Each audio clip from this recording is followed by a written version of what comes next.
Hello dear students, मैं Ankit Bansal Unacademy की इस क्लास में आप सभी का स्वागत करता हूं।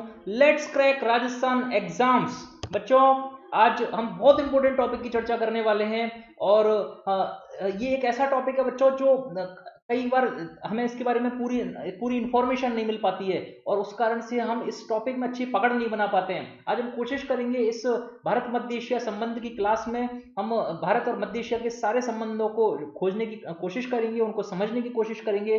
क्या क्या मुद्दे हैं वो सारे हम विस्तार से चर्चा करेंगे इस क्लास में।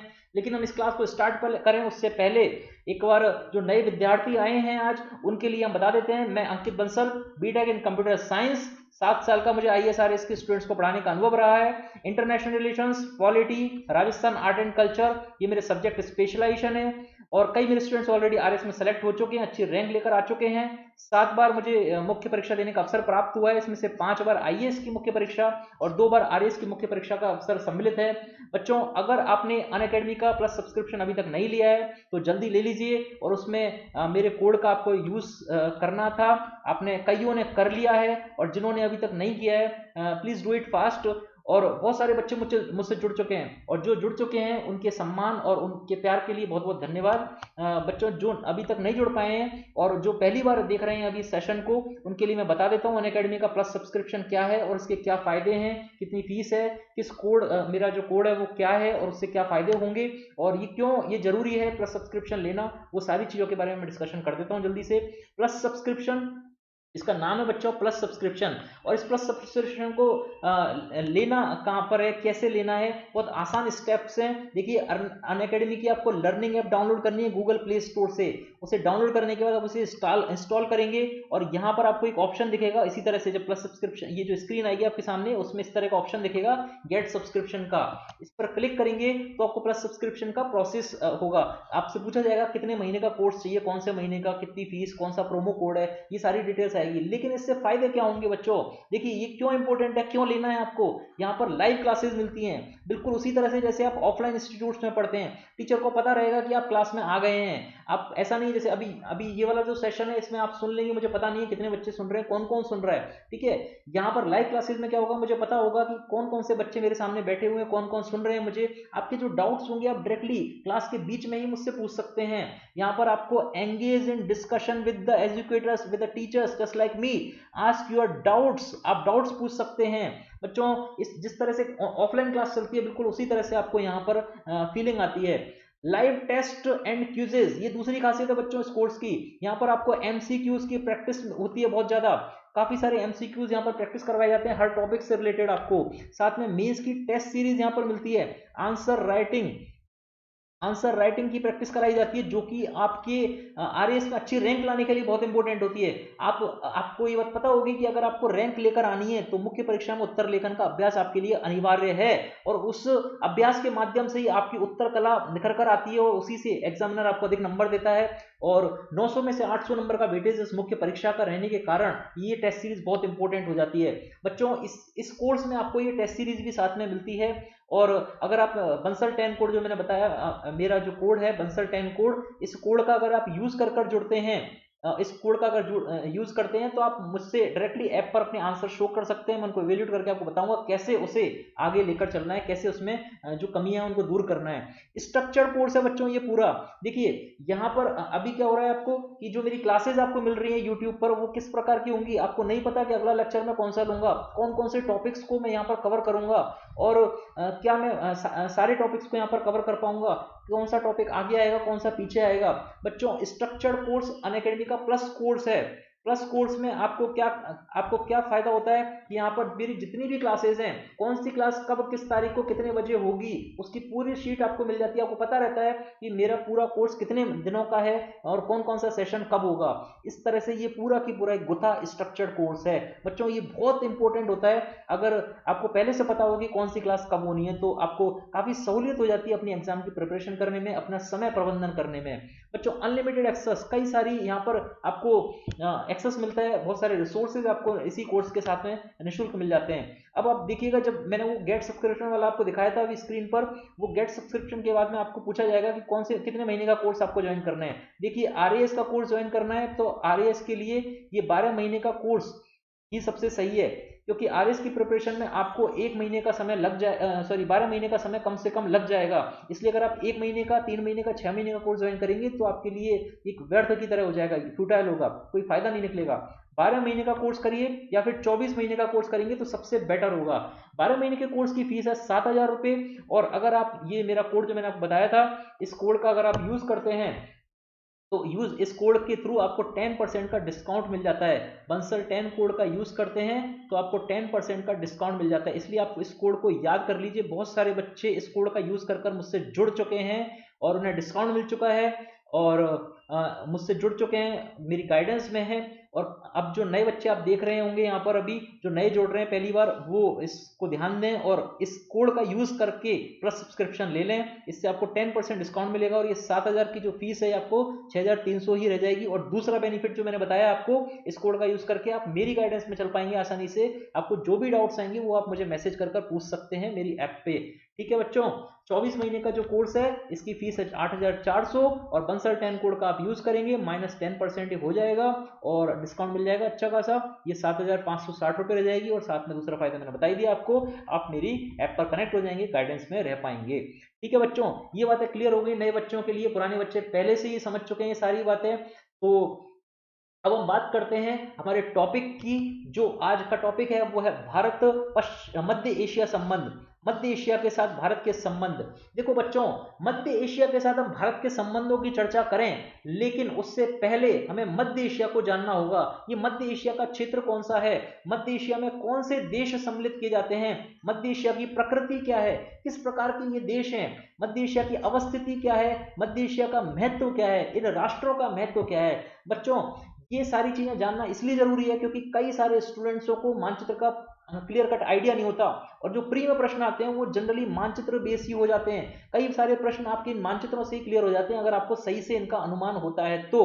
ठीक है, इसलिए भी हमें इन मध्य एशिया के राष्ट्रों के बारे में जानना आवश्यक है। और जब हम एक बार इनको जान जाएंगे कि मध्य एशिया का क्षेत्र कौन सा है, कहां पर ये लोकेटेड है, इसकी प्रकृति कैसी है, इसका महत्व क्या है, उसके बाद हम बात करेंगे मध्य एशिया के साथ भारत के रिश्तों की। उनमें ऐतिहासिक रिश्तों की चर्चा करेंगे, उसमें हम सांस्कृतिक रिश्तों की चर्चा करेंगे, उसमें हम आधुनिक रिश्तों की चर्चा करेंगे, मध्य एशिया में भारत सरकार की क्या नीति है उसकी चर्चा करेंगे, भारत के लिए इस क्षेत्र का महत्व क्यों है उसकी चर्चा करेंगे, भारत के साथ अभी कौन कौन से समझौते इस क्षेत्र में होंगे उनकी चर्चा करेंगे। और इन सब की चर्चा करने के साथ हम इस मध्य एशिया संबंधों का फ्यूचर क्या हो सकता है, भविष्य क्या होगा, किस प्रकार के हमारे संबंध हो सकते हैं, क्या इनके अंदर चुनौतियां हैं, और उन चुनौतियों का सामना कर हम इन संबंधों को और बेहतर कैसे बना सकते हैं, उन सारे मुद्दों की हम इस टॉपिक में फिर चर्चा कर इसे विराम देंगे। ठीक है बच्चों, ये बात क्लियर हो गई आपको आज हम क्या पढ़ने वाले हैं, किस प्रकार की हमारी रूपरेखा रहेगी। तो चलिए स्टार्ट करते हैं सबसे पहले मध्य एशिया के देशों से। ये देखिए आपके सामने है मध्य एशिया। मध्य एशिया के में जो राष्ट्र सम्मिलित किए जाते हैं वो मध्य एशिया में बच्चों कुल 5 राष्ट्र शामिल किए जाते हैं, 5 देश हैं मध्य एशिया के अंदर। देखिए पहला देश कजाकिस्तान, ये आपको दिख रहा है बड़ा सा ऑरेंज कलर में, ये एक बड़ा राष्ट्र है बच्चों, बड़ा देश है और इसका नाम है कजाकिस्तान। यहाँ पर हिंदी में लिखा हुआ है, देख सकते हैं कजाकिस्तान। दूसरा देश है किर्गिस्तान, ये ग्रीन कलर में जो दिख रहा है आपको किर्गिस्तान, ये वाला देश है किर्गिस्तान। ठीक है, तीसरा देश तजिकिस्तान, देखिए आप यहाँ पर ब्लू कलर का एक देश दिख रहा है तजिकिस्तान, और आपको नीचे दिख भी रहा है ये पाकिस्तान का क्षेत्र, ये पाकिस्तान का बेसिकली पाक अधिकृत कश्मीर वाला क्षेत्र है। एक्चुअल में ये कौन सा क्षेत्र है, भारत का ही क्षेत्र है, और इसी के एकदम नजदीक है कौन, तजिकिस्तान। ठीक है, क्लियर हो गया। ब्लू कलर में कौन सा हो गया, तजिकिस्तान। इनके नाम थोड़े टफ हैं लेकिन आपको याद करने होंगे। कजाकिस्तान समझ में आया ये वाला, उसके बाद में किर्गिस्तान यहाँ पर हुआ, ये तजिकिस्तान हुआ। ये तीनों ही देश आप देखें किसके साथ सीमा बना रहे हैं, चीन के साथ में। यहाँ पर ये चीन वाला देश है इनके राइट साइड में। ठीक है, इसके बाद में हम बात करते हैं तुर्कमेनिस्तान की। ये देखिए येलो कलर वाला देश, ये कौन सा है, येलो वाला पूरा की पूरा ये कौन सा है देश है, तुर्कमेनिस्तान का देश। इधर आते हैं फिर अब उज्बेकिस्तान की बात करते हैं। ये देखिए उज्बेकिस्तान, ये रेड कलर का आपको दिख रहा है, दोनों देशों के बीच में, कजाकिस्तान और तुर्कमेनिस्तान के बीच में ये वाला देश है उज्बेकिस्तान। ये बात क्लियर हो गई। 5 देश, इन पांचों देशों को मिलाकर कहा जा रहा है मध्य एशिया। एक चीज और, हम जब बात कर रहे हैं मध्य एशिया के देशों की, आपको सिर्फ इन देशों के नाम ही याद नहीं रखने बल्कि इनकी राजधानी के बारे में भी पता होना चाहिए बच्चों। देखिए जल्दी से देख लेते हैं, कजाकिस्तान ये वाला देश है, हमने बताया था ऑरेंज कलर वाला, ये कजाकिस्तान का बड़ा देश, और इसकी नई राजधानी है बच्चों, ये अभी हाल में बदली है, नूर सुल्तान। ये नई राजधानी है इस देश की, और ये इनके एक राष्ट्रपति के नाम पर रखी गई नूर सुल्तान इनकी एक नई राजधानी बन गई है। याद रखना है, गलती नहीं करनी है। क्या राजधानी है? नूर सुल्तान। ठीक है, ये किसकी हो गई? कजाकिस्तान की। इसके बाद हम देखिए किर्गिस्तान की बात की हमने। किर्गिस्तान की राजधानी देखिए यहाँ पर एक निशान बन रहा है, यहाँ पर है बिश्केक। ये देखिए, ये इंग्लिश में लिखा हुआ है बिश्केक। बिश्केक राजधानी हुई, ये हुई नूर सुल्तान कजाकिस्तान की, और किर्गिस्तान की हुई बिश्केक। याद रह जाएगा, और नहीं रहे तो याद करना ही है, छोड़ नहीं सकते। ठीक है, इसके बाद देखिए ताजिकिस्तान। ताजिकिस्तान तीसरा देश हमने बात की। ताजिकिस्तान की राजधानी है दुशानबे। देखिए यहां पर है दुशानबे लोकेटेड, ये लिख रहा है दुशानबे। ठीक है, ये बात हो गई ताजिकिस्तान की राजधानी दुशानबे। अब बात करते हैं तुर्कमेनिस्तान की। ये है तुर्कमेनिस्तान, और तुर्कमेनिस्तान की राजधानी है यहाँ पर देखिए एक एक मैंने रेड स्पॉट बनाया है, और ये जगह कौन सी है? अश्कबद। अश्काबद, ये एक इंपॉर्टेंट जगह है बच्चों, इसको लेके एक समझौता भी है जिसकी हम आज चर्चा करेंगे। कौन सा वो समझौता था, उसमें क्या प्रावधान थे, और उससे भारत को क्या फायदा होने वाला है, उन सारी चीजों की हम चर्चा करेंगे। बात आएगी अश्कबद की, आप समझ जाना किस देश में है ये? तुर्कमेनिस्तान देश में है, और उसकी राजधानी क्या हो गई? अश्काबद। इसके बाद में एक बचा उज्बेकिस्तान। ये वाला क्षेत्र देखिए, रेड कलर वाला उज्बेकिस्तान, और उज्बेकिस्तान की राजधानी कौन सी है? जल्दी से देख के बताइए। यहाँ पर ये देखो, आप दिख रहा है आपको छोटा सा एक लिखा हुआ, और इसमें एक यहां पर मैं निशान बना रहा हूं, ये वाली जगह है कौन सी? ताशकंद। ये है ताशकंद, उज्बेकिस्तान की राजधानी। बच्चों ताशकंद का नाम इतिहास में लिया जाता है। भारत और पाकिस्तान का जो युद्ध हुआ था 1965 का, उसके बाद दोनों देशों में ताशकंद समझौता साइन हुआ था। ये ताशकंद समझौता बच्चों इसी स्थान पर हुआ था, इसीलिए इसे कहा जाता है ताशकंद समझौता। ठीक है, ये कहां है ताशकंद? उज्बेकिस्तान में, और उज्बेकिस्तान की राजधानी है ताशकंद। ये पांचों देश, इन पांचों देश कौन से हैं? मध्य एशिया के देश, और पांचों की पांचों कैसे हैं? तान भाई। देखिए आप, स्थान स्थान स्थान सबके साथ जुड़ रहा है, याद करना आसान है, लेकिन जल्दीबाजी में गलती मत कर देना। अफगानिस्तान को इसमें शामिल मत कर देना। अफगानिस्तान को हम मध्य एशिया में नहीं मान रहे हैं पूरी तरह से, क्योंकि मैंने आपको बताया, एक पुरानी क्लास में बताया था, पिछली क्लास में। जिन बच्चों ने वो नहीं देखी है उनके लिए मैं बता देता हूं कि अफगानिस्तान मध्य एशिया और पश्चिमी एशिया का एक ट्रांजिशन की तरह कार्य करता है, उनकी तरफ जाने का एक रास्ता बनाता है। इसीलिए हम जब मध्य एशिया की बात करते हैं तो उसको शामिल नहीं कर रहे हैं। ये बात क्लियर हो गई। कजाकिस्तान, किर्गिस्तान, तजिकिस्तान, तुर्कमेनिस्तान और उज्बेकिस्तान, ये वो 5 देश हैं जिन्हें हम क्या कह रहे हैं? मध्य एशिया के राष्ट्र। अगर प्री में प्रश्न पूछा जाता है इनमें से कौन सा मध्य एशिया का राष्ट्र नहीं है, या कौन सा मध्य एशिया का राष्ट्र है, उम्मीद करता हूं आप सॉल्व कर लेंगे। अगर राजधानियां मिलान करने के लिए आए तो आप मिलान कर देंगे। अगर ऐसा पूछा जाए सीधे, निम्न में से कौन सी कजाकिस्तान की नई राजधानी है, आपको याद रहेगा नूर सुल्तान, और बाकी देशों की राजधानी का प्रश्न आता है तो वो भी आप सॉल्व कर लेंगे। अब बात बच्चों, ये बात क्लियर हो गई, आपको पता चल गया कि मध्य एशिया में कितने देश शामिल हैं, और उन देशों के नाम क्या हैं, उन देशों की राजधानियां क्या हैं, और वो क्षेत्र कौन सा है जिसे हम मध्य एशिया का क्षेत्र कहते हैं। अब देखिए, बात करते हैं मध्य एशिया की प्रकृति की। मध्य एशिया की प्रकृति को ध्यान से देखिए। ये देखिए बच्चों, ये पूरा की पूरा क्या है? येलो कलर में आपको दिख रहा है एशिया, और ये कलर कोडिंग में कौन सा क्षेत्र है? मध्य एशिया। यहाँ पर यूरोप महाद्वीप है बच्चों, ये जो सलेटी कलर में दिख रहा है ये है यूरोप महाद्वीप, और यहाँ पर नीचे आ जाता है अफ्रीका महाद्वीप। ठीक है, और ये पूरा येलो कलर का कौन सा हो गया? एशिया महाद्वीप। ठीक है, अब ये जो मध्य एशिया का क्षेत्र है, आप इसे ध्यान से देखिए, ये चारों तरफ भूमि आबद्ध क्षेत्र है। अर्थात देखिए यहाँ पर रूस, ये चीन, ये सब भारत, ये पाकिस्तान, ये अफगानिस्तान, ये ईरान, और यहाँ पर हमने देखा यूरोप आ गया, और इधर ये पूरा तुर्की आ गया। इस तरह से ये सारे के सारे चारों तरफ क्या हैं? देश ही देश हैं। इसको सीधा जलमार्ग नहीं मिल रहा है व्यापार करने के लिए। इसका मतलब क्या हुआ? ये सभी देश चारों ओर से भूमिबद्ध हैं, लैंडलॉक कंट्रीज हैं। पांचों की पांचों देश लैंडलॉक्ड हैं। बच्चों ये बात क्लियर हो गई आपको? कुछ बच्चे कहते हैं कि सर यहाँ पर कैस्पियन सागर है। देखिए ये एक सागर दिखाई दे रहा है आपको ब्लू कलर की शेड में, ये है कैस्पियन सागर। कुछ बच्चों को ऐसा लगता है कि सर भू आबद्ध कहाँ हुए, यहाँ पर तो सागर है, सागर तो पानी है, भूमि नहीं है।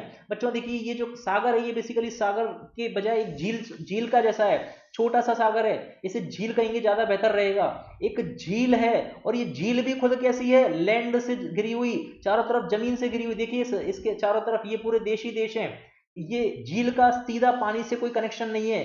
हम भू आबद्ध या जल जल जल से जुड़ा हुआ तब बोलते हैं जब उस देश की सीधी पहुंच हो जाए किसी महासागर से। महासागर में जो 5 बड़े महासागर हैं वहां तक अगर सीधी पहुंच हो पा रही है तब हम उससे कहते हैं कि वो भूबद्ध नहीं है, वो लैंडलॉक कंट्री नहीं है। बच्चों यहाँ पर कैस्पियन सागर जो है ये खुद भू आबद्ध है, इसीलिए हम इन देशों को भी क्या कह रहे हैं, भूमिबद्ध, या चारों तरफ से ये देश कैसे हैं, भूबद्ध। बच्चों दूसरी बात, एशिया महाद्वीप का केंद्रीय भाग, इसीलिए इसे क्या कह रहे हैं, मध्य एशिया। ये पूरा एशिया इतना बड़ा और इसका केंद्र क्या है, ये मध्य एशिया। ये बात क्लियर हो गई। इसके इधर की तरफ जाते हैं तो कौन सा आता है, पश्चिम एशिया। ये पूर्वी एशिया के ये राष्ट्र हुए कौन से, यहाँ पर आपका जापान हो गया, ये दक्षिण कोरिया, ये उत्तरी कोरिया, ये चीन, ये मंगोलिया, और यहाँ पर उत्तर में क्या है, रूस। और आप जब दक्षिण में जाएंगे तो आपको भारत मिल जाएगा, और उत्तर दक्षिणी पूर्वी साइड में जाएंगे तो आशियान राष्ट्र, जिसकी चर्चा हमने पिछली क्लासेस में की। और ये वाले राष्ट्र पश्चिमी एशिया के राष्ट्र हो गए, और नीचे दक्षिण एशिया के ये सारे राष्ट्र, इसमें श्रीलंका भी आ गया, नेपाल, भूटान, बांग्लादेश, और ये सारे देश आ गए, पाकिस्तान भी दक्षिण एशिया में आ गया। और इस तरह से ये बीच में कौन सा क्षेत्र है, ये एशिया का सेंट्रल भाग, केंद्रीय भाग, और इसीलिए इसे क्या कहा गया, मध्य एशिया। तो पहली प्रकृति हमने देखी मध्य एशिया की, क्या हुई, एशिया महाद्वीप का केंद्रीय भाग। दूसरी बात हमने क्या देखी, ये सारे देश कैसे हैं, भूमि आबद्ध देश हैं। तीसरी बात, यूरोप का प्रवेश द्वार। बच्चों यूरोप का प्रवेश द्वार है ये। अगर भारत को यूरोप के साथ व्यापार करना है तो यहां से डायरेक्ट कनेक्टिविटी अगर होगी तो देखिए ये एक प्रवेश द्वार की तरह काम कर रहा है। चीन को अगर यूरोप के साथ व्यापार, एक बार मैं स्क्रीन को क्लियर कर देता हूं जिससे आपको अच्छे से दिख जाएगा।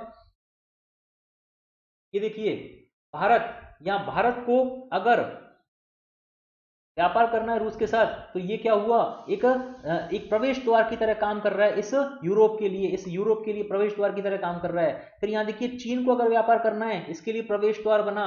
यहाँ पर अगर ये आसियान राष्ट्रों को, इन्हें क्या कहते हैं, आसियान राष्ट्र, दक्षिण पूर्वी एशियाई राष्ट्र, ये आसियान राष्ट्रों के लिए भी प्रवेश द्वार है। और देखिए अगर इन राष्ट्रों की बात करें तो इनके लिए भी एक प्रवेश द्वार की तरह कार्य करता है।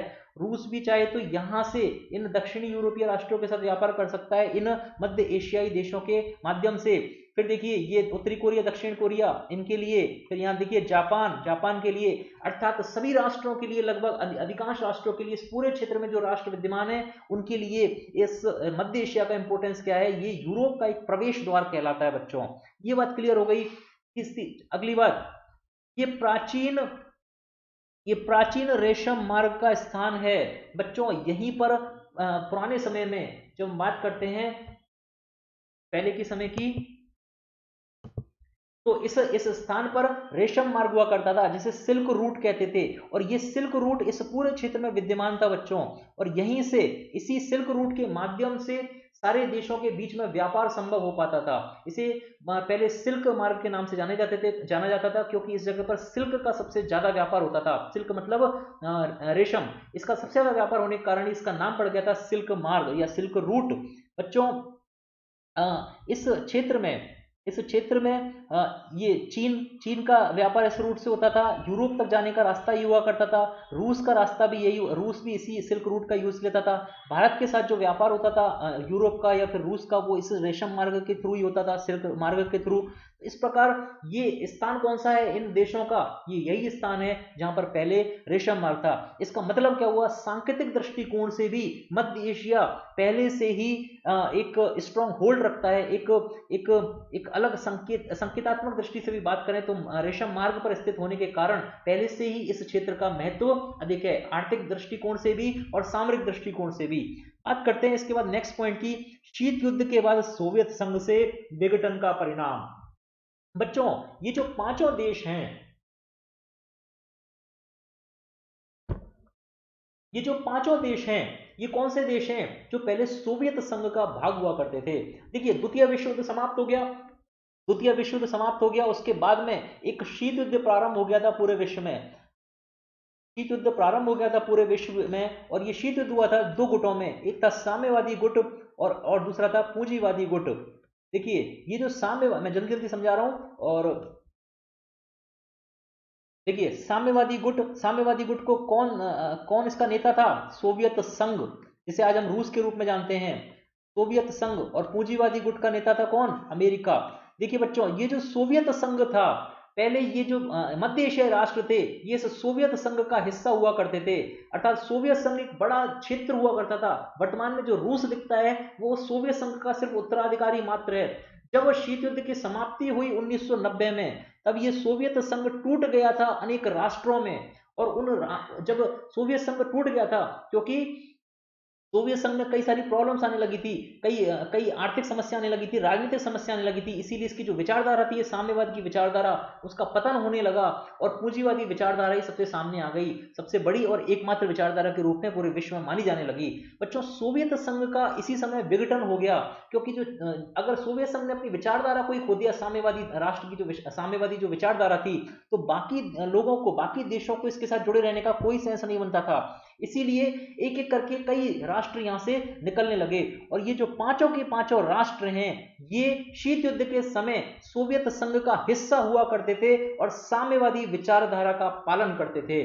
बच्चों, इसीलिए हमने कहा कि जब शीत युद्ध समाप्त हो गया तो सोवियत संघ से विघटन का परिणाम थे ये पांचों के पांचों राष्ट्र। शीत युद्ध के बाद सोवियत संघ से विघटन का परिणाम। क्लियर हुआ? अब बात करते हैं एक और चुनौती की, जो इस मध्य एशिया की प्रकृति को भी दर्शा रहा है। इस क्षेत्र में कट्टर इस्लामी धर्म का उत्थान। वर्तमान में एक समस्या इस क्षेत्र में देखने को मिल रही है, जो कि है कट्टर इस्लाम का उत्थान या उदय। बच्चों देखिए, ये जो पश्चिमी एशिया का क्षेत्र है, यहाँ पर नीचे, यहाँ पर कई सारे आतंकवादी संगठन, और देखें अफगानिस्तान का जो क्षेत्र है, यहाँ पर आतंकवादी संगठन, इन सब क्षेत्रों में आतंकवादी संगठन सक्रिय हैं जो कट्टर इस्लामी धर्म का प्रसार करते हैं। और इसी धर्म का प्रसार करते करते इस वाले पूरे क्षेत्र को इन्होंने अपनी चपेट में ले लिया है। और इसी कारण इस क्षेत्र में नई चुनौतियां आने लगी हैं। एक बड़ी चुनौती है ISIS की, जिसने प्रारंभ किया अपना जो मोर्चा है वो प्रारंभ किया सीरिया और इराक से, और धीरे धीरे वो फैलता फैलता इन क्षेत्रों में प्रसारित होने लगा है। इसी क्षेत्र में ये इस्लाम धर्म का कट्टर रूप में प्रसार या उदय एक चिंता का विषय है। और मध्य एशिया की जब बात करते हैं वर्तमान में, तो वर्तमान में हमें इस बात को ध्यान में रखना होता है कि एशिया के इस क्षेत्र में इस्लाम का कट्टर रूप सामने आ चुका है। उम्मीद करता हूं मध्य एशिया की प्रकृति आपके दिमाग में क्लियर हो गई होगी। अब मैं बात करता हूं इन मध्य एशिया के जो 5 राष्ट्रों की हमने चर्चा की, उनका ऊर्जा महत्व क्यों है। देखिए, ये सारी क्या हो रही हैं, एक प्रकार की चुनौतियां हैं। हमने बात की भू आबद्ध है, हमने बात की केंद्रीय भाग है, और ये प्रवेश द्वार है। देखिए, ये भू आबद्ध होना क्या हुआ, एक प्रकार की चुनौती। यूरोप का प्रवेश द्वार होना या फिर इस एशिया का केंद्रीय भाग होना, ये क्या हुआ, इसको एक विशेष स्थिति प्रदान कर रहा है मध्य एशिया को। और यही विशेष स्थिति, और ये विशेष स्थिति और साथ में इसका कुछ आर्थिक संसाधनों से धनी होना इस क्षेत्र को विश्व के अनेक राष्ट्रों के लिए इंपॉर्टेंट बना देता है। देखिए, एक एक करके चर्चा करते हैं मध्य एशिया के इन राष्ट्रों के ऊर्जा महत्व की। बच्चों, अनेकों ऊर्जा संसाधन यहाँ पर हैं, अनेकों खनिज संसाधन इस क्षेत्र में विद्यमान है, भरपूर है, ये विपुल भंडार है। देखिए, कजाकिस्तान एक देश हमने देखा था, पहला देश मध्य एशिया का, यहाँ पर यूरेनियम सबसे बड़ा उत्पादक राष्ट्र है यूरेनियम का कजाकिस्तान। बच्चों, अगर मैं बात करूं पूरे विश्व में, तो 3 देश विश्व के ऐसे हैं, कजाकिस्तान, ऑस्ट्रेलिया और कनाडा, कजाकिस्तान और ऑस्ट्रेलिया, ये 3 देश विश्व के ऐसे हैं जो पूरे कुल विश्व के यूरेनियम उत्पादन का लगभग 66%, 2/3 भाग ही उत्पादित कर देते हैं अकेले सिर्फ 3 राष्ट्र मिलकर। और उनमें सबसे बड़ा राष्ट्र कौन सा है, यूरेनियम उत्पादक का कजाकिस्तान। ये बात क्लियर हो रही है, कजाकिस्तान यूरेनियम उत्पादक राष्ट्रों में सबसे पहले नंबर पे गिना जा रहा है। और इसलिए इसका कितना बड़ा महत्व है। यूरेनियम वर्तमान में एक बहुत ही सामरिक दृष्टिकोण से भी महत्वपूर्ण खनिज पदार्थ है। बच्चों देखिए, यूरेनियम का एक सकारात्मक उपयोग क्या हो सकता है, परमाणु ऊर्जा उत्पादन में, न्यूक्लियर रिएक्टर स्थापित करने में, और वहां पर एक ईंधन के रूप में कार्य करता है यूरेनियम। और इस ईंधन को एनरिच कर इस यूरेनियम को एनरिच करके, प्रोसेस के थ्रू एनरिच कर इससे परमाणु बम भी बनाया जा सकता है। बच्चों, यूरेनियम एक सामरिक पदार्थ की तरह इसीलिए जाना जाता है, और कजाकिस्तान में इसके विपुल भंडार हैं। भारत चूंकि अपनी ऊर्जा आवश्यकताओं के लिए परमाणु ऊर्जा का विकास कर रहा है, उसे ईंधन की आवश्यकता है, क्योंकि भारत में उस ग्रेड का ईंधन ये यूरेनियम नहीं मिल पाता है, और इसीलिए कजाकिस्तान भारत के लिए इंपॉर्टेंट होता है।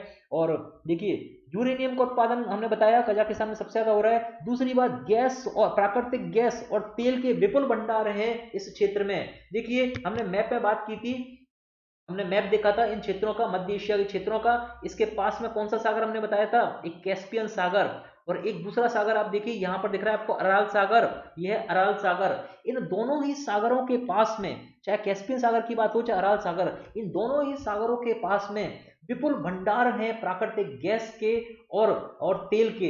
बच्चों ये बात आपको पता है कि भारतीय अर्थव्यवस्था के लिए तेल कितना महत्वपूर्ण है। अभी हम डिपेंडेंट किस पर हैं? पश्चिमी एशिया पर। लेकिन पश्चिमी एशिया की क्लास में हमने चर्चा की थी कि पश्चिमी एशिया में कितनी सारी अशांतियां हैं, कितने सारे संघर्ष चल रहे हैं, और अगर कुछ भी हुआ, कुछ भी संघर्ष इतना बड़ा हो गया और भारत की तेल आपूर्ति नहीं हो पाई तो भारतीय अर्थव्यवस्था का विकास रुक जाएगा। इसीलिए भारत को भी अपनी तेल आवश्यकताओं के लिए दूसरे देशों की ओर देखना पड़ता है, डाइवर्सिफाई करना होगा अपनी तेल आयात को, दूसरे देशों से भी आयात बढ़ाने होंगे। और देखिए हमने बताया कि ये जो मध्य एशिया के देश हैं, ये मध्य एशिया के देश तेल का विपुल भंडार रखते हैं। गैस, प्राकृतिक गैस यहाँ पर मिलती है और तेल के विपुल भंडार है। हमने बताया कहाँ पर? कैस्पियन सागर के पास में और अराल सागर के पास में। देखिए दूसरा देश उज्बेकिस्तान, यहाँ पर मिलता है सोना। भारतीय समाज में सोने का विशेष महत्व है, हम सोना आयात करते हैं बच्चों, और माना जाता है कि विश्व में सबसे ज्यादा सोने का उपयोग करने वाला देश भारत ही है। सोना हम अभी वर्तमान में सबसे ज्यादा स्विट्जरलैंड से आयात करते हैं। और ये देखिए उज्बेकिस्तान भी सोने का एक इंपॉर्टेंट सोर्स है, यहाँ पर सोना उत्पादित होता है। और देखिए यूरेनियम का भी हमने कजाकिस्तान देखा, उज्बेकिस्तान भी यूरेनियम उत्पादक बड़ा राष्ट्र है। तीसरा किर्गिस्तान, किर्गिस्तान एक देश देखा था, सोना ये भी उत्पादित करता है और साथ में दुर्लभ पृथ्वी धातु। बच्चों ये दुर्लभ पृथ्वी धातु क्या होती है? इनको इंग्लिश में बोला जाता है rare earth metals, rare earth metals या दुर्लभ पृथ्वी धातु, इसका हिंदी में ट्रांसलेशन हो जाता है। दुर्लभ इसलिए, रेयर इसलिए क्योंकि ये आसानी से नहीं मिलती हैं बच्चों। अर्थ मेटल्स, इनको पृथ्वी धातु के रूप में जाना जाता है। देखिए इनका बहुत बड़ा उपयोग होता है प्रौद्योगिकी में। जब हम बात करते हैं टेक्नोलॉजी की, गुड्स की, अगर आप लैपटॉप की बात कर रहे हैं, जैसे अभी हमारी क्लास चल रही है लैपटॉप के माध्यम से, तो ये लैपटॉप में इन दुर्लभ धातुओं का उपयोग होता है। आप मोबाइल चलाते हैं, वहां पर दुर्लभ धातु का उपयोग होता है। आपकी घड़ी में दुर्लभ धातुओं का उपयोग होता है। बच्चों अनेकों, आप जितने भी आपके सामने दिख रही हैं इलेक्ट्रॉनिक गुड्स, टीवी हुआ या फ्रिज हुआ, कुछ भी आपको इलेक्ट्रॉनिक सामान दिख रहा है, वहां पर यूज होता है रेयर अर्थ मेटल्स का। अंतरराष्ट्रीय स्तर पर इन रेयर अर्थ मेटल्स की बहुत डिमांड रहती है बच्चों। विश्व के जैसे आप विकसित राष्ट्र देखते हैं, जैसे जापान देखते हैं, जापान प्रौद्योगिकी में बहुत उन्नत है, लेकिन दुर्लभ पृथ्वी धातु जो उस प्रौद्योगिक उपकरणों को बनाने के लिए आवश्यक है वो जापान के पास नहीं है। लेकिन देखिए किर्गिस्तान के पास ये है। देखिए विश्व में सबसे बड़ा मैं बोलूं तो ये रेयर अर्थ मेटल्स के लिए, दुर्लभ पृथ्वी धातु के लिए उत्पादक राष्ट्र या जिसके पास भंडार है वो कौन सा है? चीन। भारत के पास दूसरे नंबर पे सबसे ज्यादा भंडार है, और देखिए किर्गिस्तान के पास भी ये भंडार हैं। बात करते हैं तजिकिस्तान की। तजिकिस्तान विशाल जल विद्युत क्षमता रखता है, हाइड्रो पावर कैपेसिटी, विपुल भंडार है, यहाँ पर बहुत बड़ा पोटेंशियल है, यहाँ पर बड़े बड़े जल प्रपात यहाँ से निकलते हैं और वहां पर जल विद्युत उत्पादन करने की क्षमता है। और भारत आपको पता है ऊर्जा के लिए दूसरे देशों से उम्मीद रखता है कि उनके साथ सहयोग हो और ऊर्जा में मिल सके। एनर्जी या इलेक्ट्रिसिटी के लिए यहाँ पर विशाल संभावनाएं तजिकिस्तान में। साथ में तजिकिस्तान तेल उत्पादक राष्ट्र के रूप में भी जाना जाता है, यहाँ पर तेल के भी भंडार हैं। तुर्कमेनिस्तान, देखिए तुर्कमेनिस्तान में विशाल गैस भंडार है। इनफैक्ट दुनिया का चौथा सबसे बड़ा गैस का भंडार कहां पर है? तुर्कमेनिस्तान। हमने मैप में देखा था, ये वाला जो क्षेत्र था नीचे नीचे तुर्कमेनिस्तान का येलो कलर के जो देश था देखा था, तुर्कमेनिस्तान था, जिसकी राजधानी थी क्या? अश्कबाद। ये अश्कबाद वाली राजधानी वाला देश तुर्कमेनिस्तान देखिए कैस्पियन सागर के एकदम नजदीक में है, और इस क्षेत्र में अनेकों इसके प्राकृतिक गैस के विपुल भंडार हैं बच्चों। ये बात क्लियर हो गई मध्य एशिया का, आपको ऊर्जा महत्व समझ आ गया इन राष्ट्रों का। अब बात करते हैं भारत के मध्य एशियाई देशों के साथ सांस्कृतिक संबंध। बच्चों भारत में आर्यों का आगमन हुआ था। हम जब भारतीय इतिहास की बात करते हैं, जब हम बात करते हैं भारत के प्राचीन इतिहास की, उसकी शुरुआत हम शुरुआत में हम एक टॉपिक पढ़ते हैं सिंधु घाटी सभ्यता। और सिंधु घाटी सभ्यता जो सबसे पुरानी सभ्यता मानी जाती है एक, और उसके बाद हमने कहा सिंधु घाटी सभ्यता का एक अनुमान था कि वो क्यों खराब हो गई थी, कहां से हुई थी, और एक नई जाति वहां पर आई थी। आर्यों का आगमन हुआ था उस समय भारत में। बच्चों ये जो आर्यों का आगमन था ये किस क्षेत्र से हुआ था? इसी क्षेत्र से हुआ था बच्चों, मध्य एशिया के क्षेत्रों से इधर से आर्य आए थे भारत में, और इसीलिए एक सांस्कृतिक संबंध, इन आर्यों की संस्कृति का देश भारत कहा जाता है, इसीलिए भारत को कहा जाता है आर्यावत, आर्यों की संस्कृति वाला देश। और जो वर्तमान में भी आप देखते हैं भारत में आर्यों की इस पुरानी संस्कृति जो हमें मिली थी और उसका हम पालन करते आते हैं आज भी, आर्य धर्म, आर्य समाज, ये सब कहां से? ये वही फिलोसॉफी, वही आइडियोलॉजी को लेकर चलते हैं, विचारधारा को लेकर चलते हैं। ये बात क्लियर हो रही है बच्चों। आर्यों का आगमन भारत में हुआ, ये एक सांस्कृतिक संबंध में बांध रहा है दोनों क्षेत्रों को, भारत को और मध्य एशिया को। दूसरा, भारत से बौद्ध धर्म का प्रसार। देखिए बौद्ध धर्म कहां से चालू हुआ था, भारत से चालू हुआ था, और भारत से ये फैलता गया आसपास के विश्व के दूसरे राष्ट्रों की ओर, और मध्य एशियाई देशों से होता हुआ ये चीन, जापान और रूस के भी कुछ क्षेत्रों में ये पहुंचता गया। बच्चों, बौद्ध धर्म का प्रसार इस क्षेत्र से हुआ, और ये भी क्या है, एक सांस्कृतिक संबंध। तीसरा, भारत में मुगल साम्राज्य का संस्थापक कौन था बच्चों, आपने इतिहास में पढ़ा होगा, बाबर। बाबर ने मुगल साम्राज्य की स्थापना की थी भारत में, और ये बाबर कहाँ से आया था, ये उज्बेकिस्तान से संबंधित था बच्चों। वहां पर इसको सत्ता नहीं मिल पाई थी, लेकिन वहां से चलकर ये भारत आया और यहाँ पर इसने मुगल साम्राज्य खड़ा कर दिया बच्चों। और मुगल साम्राज्य का भारत की संस्कृति पर कितना प्रभाव है, हम देखते हैं मुगल शैली, अलग अलग चीजों में हम देखते हैं मुगल शैली, और वो कहां से चलकर आ रही है, ये पूरा यहाँ मध्य एशियाई राष्ट्रों से चलकर आई। ये बात क्लियर हो गई। चौथी बात, भारत में इस्लाम पर सूफी संप्रदाय का प्रभाव। बच्चों देखिए, इस्लाम में दो तरह, इस्लाम में एक इस्लाम से एक विचारधारा निकलकर चली, सूफी संप्रदाय। सूफी कुछ संत जैसे लोग थे जो कि अपनी लिबरल आइडियोलॉजी के लिए जाने जाते थे, अपनी उदारवादी संस्कृति के लिए जाने जाते थे। उन्होंने हिंदुओं और मुसलमानों में समन्वय कराने की कोशिश की, वो भारतीय जनमानस में व्याप्त हो गए, भारतीय जनमानस में घुल मिल गए। बच्चों, ये जो सूफी थे, इन्होंने भारत में कभी भी किसी एक धर्म को, एक धर्म विशेष को कट्टर नहीं बनने दिया, और यही सूफी संप्रदाय का सबसे बड़ा प्रभाव है भारत के अंदर। इन्होंने भारतीय संस्कृति को बांधने की कोशिश की। देखिए, आपको कई जगह पे देखने को मिलता है भारत में सांप्रदायिकता व्याप्त होने लगी थी। भारत में मुगल आए, ये बाबर के समय से मुगल आने प्रारंभ हुए, और कालांतर में देखने को मिला जब अंग्रेजों ने भारतीय हिंदुओं और मुस्लिमों में फूट डालना प्रारंभ कर दिया, दोनों में कट्टरता पैदा होने शुरू हो गई, सांप्रदायिकता का विकास होना प्रारंभ हो गया बच्चों। लेकिन जो सूफी संप्रदाय था, ये दोनों ही धर्मों के अंदर सांप्रदायिक सद्भाव बनाने की कोशिश करता था, अलगाववाद से बचाता था, और दोनों को एक सूत्र में बांधने की कोशिश करता था। बच्चों, ये सूफी संप्रदाय कहां से आया, यहां से मध्य एशियाई राष्ट्रों से चलकर आया।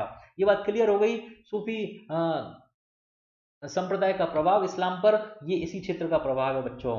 कई सूफी संतों के नाम आपने इतिहास में पढ़े होंगे, और वो सारे इस क्षेत्र से, इस संप्रदाय का संबंध इस क्षेत्र से विशेष रूप से रहता है। उसके बाद में भारतीय भाषा और भारतीय सिनेमा का मध्य एशियाई देशों में विशेष महत्व है बच्चों, विशेष पहचान रखते हैं। आपने एक हमारे बॉलीवुड के एक अभिनेता का नाम सुना होगा, सुना क्या, सबको पता ही होगा, शाहरुख खान। बच्चों, ये शाहरुख खान के फैन है, मध्य एशियाई देशों के लोग शाहरुख खान की कोई पिक्चर नहीं छोड़ते हैं, सिनेमा इनकी कोई मूवी नहीं छोड़ते हैं। बहुत अच्छा प्रभाव रखता है हमारा जो बॉलीवुड है, जो हमारा सिनेमा है, वो यहाँ पर, ये एक बॉलीवुड दोनों देशों की संस्कृति को मिलाने का कार्य करता है। यहाँ के लोग हिंदी आसानी से समझ पाते हैं बच्चों, एफएम रेडियो का प्रसारण यहाँ पर हो पाता है, बहुत अच्छे सांस्कृतिक संबंधों में बंधे हुए हैं। भारतीय भाषा का इनको अच्छा ज्ञान है, भारतीय सिनेमा का इनको अच्छा ज्ञान है, इनको रुचि है उस सिनेमा में, और काफी अच्छा पैसा कमाती है भारतीय भारतीय फिल्में इस क्षेत्र से। ये बात क्लियर हो गई। दोनों देशों के मध्य अच्छे सांस्कृतिक संबंध विद्यमान है, और अभी से नहीं, बहुत ऐतिहासिक रूप से हम बात करें और वर्तमान रूप तक भी आए, आधुनिक काल तक भी आए, तो दोनों के बीच में संबंध विद्यमान है।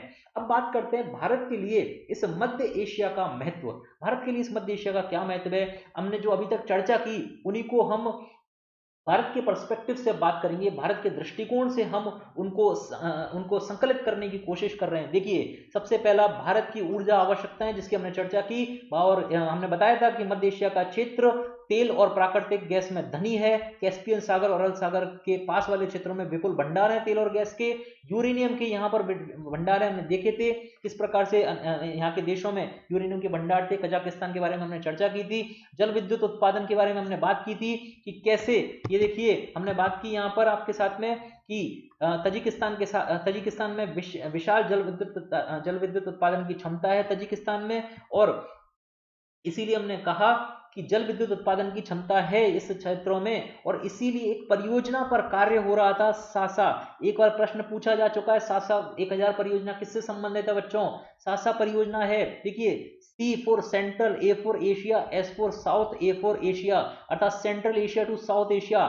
सेंट्रल मतलब मध्य एशिया से दक्षिण एशिया के बीच में ये बिजली ग्रिड लगाने की परियोजना है। It is electricity grid project between central Asia and south Asia. Madhya Asia और दक्षिण एशिया के बीच में एक बिजली की ग्रिड बनाई जाएगी, जहां से विद्युत का प्रवाह संभव हो सके दोनों क्षेत्रों में। एक बड़ी परियोजना पर कार्य चल रहा था, मध्य एशिया और दक्षिण एशिया को मिलाकर बनाने की इस परियोजना में। बच्चों, इस क्षेत्र में हमने बताया कि इस क्षेत्र में जल विद्युत उत्पादन की क्षमता व्याप्त है और उसी के लिए यह परियोजना आई थी। ये बात क्लियर हो गई। तापी परियोजना का विकास। तापी एक परियोजना है बच्चों जिसमें एक पाइपलाइन का विकास किया जा रहा है, जिससे जिससे ये पाइपलाइन की हम चर्चा करेंगे थोड़ी देर में विस्तार से। ये तुर्कमेनिस्तान से होकर एक पाइपलाइन बनेगी, तुर्कमेनिस्तान, अफगानिस्तान, पाकिस्तान से होते हुए भारत एक पाइपलाइन का विकास कर रहा है। और इससे जो हमें प्रॉब्लम आती है कि इस क्षेत्रों से तेल और गैस को किस प्रकार मंगाया जाए, इस पाइपलाइन के विकास के बाद में भारत की ऊर्जा आवश्यकताओं को पूरा करने में मदद मिलेगी। इसके बारे में अभी थोड़ी देर में चर्चा करेंगे विस्तार से। अभी हम संकलित कर रहे हैं सारी चीजों को कि मध्य एशिया भारत के लिए इंपॉर्टेंट क्यों है। हमने देखा कि ऊर्जा आवश्यकताओं को पूरा करने के लिए यह क्षेत्र इंपॉर्टेंट है। खनिज संसाधनों की इस क्षेत्र में प्रचुरता हमने देखी, यूरेनियम, सोना, चांदी, लोहा, कोयला, जस्ता, ये सारी चीजें यहाँ पर विशेष प्रचुरता से मिलती हैं और भारत इन खनिज संसाधनों का प्रयोग कर सकता है। और देखा हमने सोना, चांदी और यूरेनियम ये बहुत इंपॉर्टेंट है। लोहा भी, हमारी स्टील, इस्पात उद्योग जो उनके लिए इंपॉर्टेंट है। हालांकि भारत भी कुछ हद तक लोहा निर्यात करता है, लेकिन वर्तमान में इसमें कुछ समस्या आई है और ये क्षेत्र भारत को लोहा दोहन करने का एक क्षेत्र बन सकता है और भारत यहाँ पर निवेश करके यहाँ की जो लोहे की खदानें हैं उनमें सक्रिय हो सकता है। इसी प्रकार कोयले में भी भारत अभी कोयला इंपोर्ट करता है, आयात करता है और इस क्षेत्र में कोयले की प्रचुरता होने के कारण ये क्षेत्र भारत के लिए इंपॉर्टेंट हो जाता है। बात करते हैं कृषि पदार्थों के उत्पादक और प्रमुख निर्यातक। देखिए बच्चों, ये वाले जो क्षेत्र है यहाँ पर कपास, ऊन, मांस, चमड़ा ये सब उत्पादित होता है। वर्तमान में जब अर्थव्यवस्था की बात होती है, अर्थव्यवस्था में एक महत्वपूर्ण सिद्धांत होता है, कच्चा माल मंगाओ, उसको संवर्धित करो और फिनिश गुड के रूप में, एक संवर्धित माल के रूप में उसका निर्यात करो। और इससे क्या होता है, कच्चा माल सस्ता होता है, उसको संवर्धित किया और उससे कई गुना पैसे उसके मिल जाते हैं निर्यात जब हम इससे करते हैं। तो बच्चों, वर्तमान में ये जो क्षेत्र है, देखिए कच्चा माल प्रोवाइड कराने के लिए कच्चा माल है, ये सारा की सारा कपास, ऊन, मांस, चमड़ा, इनका प्रयोग भारतीय अर्थव्यवस्था कर सकती है उत्पाद बनाने में और उन उत्पादों को निर्यात करने में। ये बात क्लियर हो गई। ये क्षेत्र इनके लिए जाने जाते हैं और प्रमुख निर्यातक राष्ट्र भी हैं। बात करते हैं इसके बाद नेक्स्ट इनकी आवश्यकता की या महत्व की। यूरोप और रूस से संपर्क, मैंने अभी थोड़ी देर पहले आपको बताया था यूरोप का प्रवेश द्वार कौन सा है, मध्य एशिया। और यूरोप ही नहीं, सिर्फ रूस के लिए भी, भारत के संदर्भ में बात करें तो रूस तक जाने का रास्ता भी कहां से जा रहा है, मध्य एशिया से। हमने नक्शा देखा था, अब तक आपको नक्शा एकदम क्लियर हो गया होगा, दिमाग में छप गया होगा, इसलिए मैं दोबारा स्क्रीन पर नहीं ले जा रहा आपको नक्शे वाली पे। ठीक है, यूरोप और रूस से संपर्क स्थापित करने में देखिए एक प्रोजेक्ट पर काम चल रहा है। मध्य एशिया का सहयोग भारत, ईरान, अफगानिस्तान, चाहबार बंदरगाह के विकास के बाद के माध्यम से रूस तक पहुंच के लिए आवश्यक है। अर्थात भारत, ईरान और अफगानिस्तान तीनों मिलकर एक परियोजना पर कार्य कर रहे हैं। भारत, देखिए ये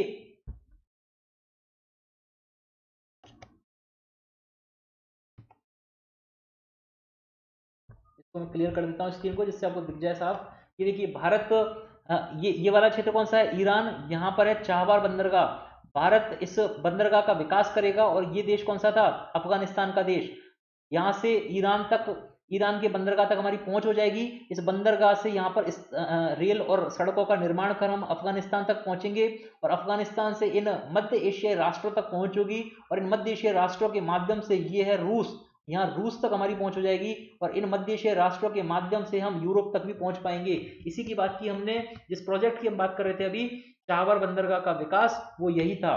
चाबर बंदरगाह के विकास के बाद, जो कि भारत, ईरान और अफगानिस्तान तीनों में एक अच्छा संबंध स्थापित करता है और उसके माध्यम से हम रूस तक पहुंच सकते हैं, यूरोप तक पहुंच सकते हैं और उसके लिए हमें इस मध्य एशिया के सहयोग की आवश्यकता पड़ेगी बच्चों। इसलिए भी ये हमारे लिए इंपॉर्टेंट क्षेत्र है। एक और परियोजना पर कार्य हो रहा है, INSTC परियोजना, उसके सफल क्रियान्वयन के लिए भी, INSTC परियोजना के बारे में भी हम बात करेंगे अभी थोड़ी देर में। International north south transport corridor, अंतरराष्ट्रीय उत्तर दक्षिण परिवहन गलियारा परियोजना पर एक काम चल रहा है और उस परियोजना के सफल क्रियान्वयन के लिए भी मध्य एशिया आवश्यक है, क्योंकि मध्य एशिया इसके बीच में पड़ता है।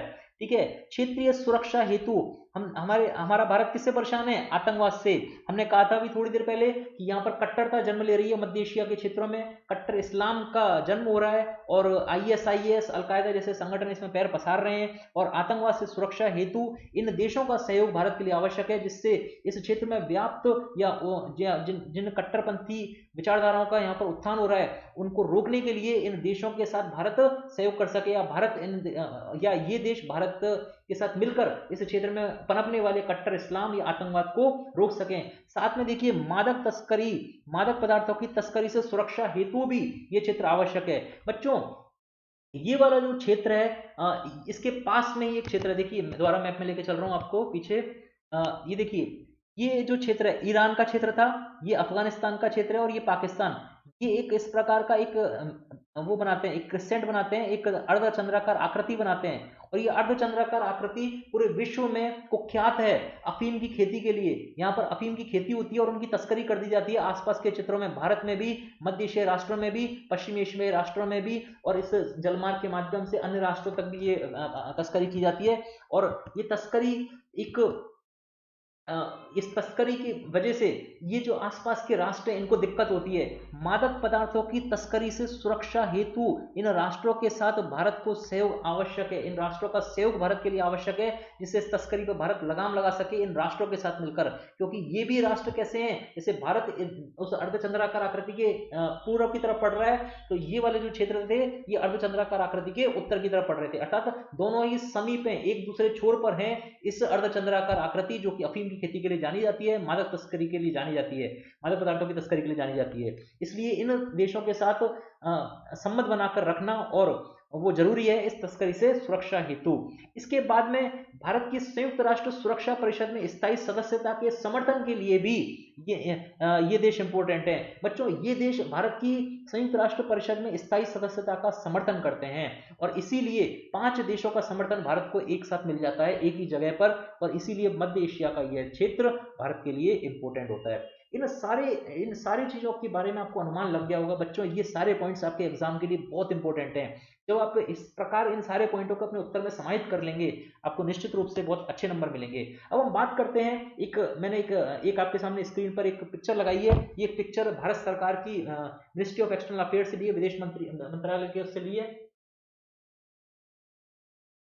भारत के विदेश मंत्रालय से एक पिक्चर ली है और उसमें उन्होंने दर्शाया है कि भारत ने इन क्षेत्रों से वर्तमान में 2015 की बात है बच्चों, कि किस प्रकार से भारत ने इनमें समझौते किए हैं और कैसे कैसे इनके साथ में भारत अपने रिश्तों को आगे बढ़ाने की कोशिश कर रहा है। देखिए सबसे ऊपर कजाकिस्तान का क्षेत्र था, हमने देखा था नक्शे में, कजाकिस्तान में यहाँ पर 5,000 टन यूरेनियम आपूर्ति का समझौता भारत ने कर लिया है कजाकिस्तान के साथ में। दूसरा किर्गिस्तान का क्षेत्र बच्चों देखिए ये वाला देश हमने देखा था, किर्गिस्तान के साथ ऊर्जा क्षेत्र में सहयोग हेतु समझौता हुआ है। और देखिए फिर तजिकिस्तान की हमने बात की थी, किसमें हमने कहा था जल विद्युत उत्पादन में, ये तजिकिस्तान का जो क्षेत्र है, ये तजिकिस्तान के साथ हमने जल विद्युत उत्पादन करने का समझौता कर लिया, एक परियोजना पर दोनों का समझौता हो गया, उसका नाम है बारजो वन के लिए समझौता हो गया। यहाँ पर जल विद्युत उत्पादन दोनों देश मिलकर करेंगे।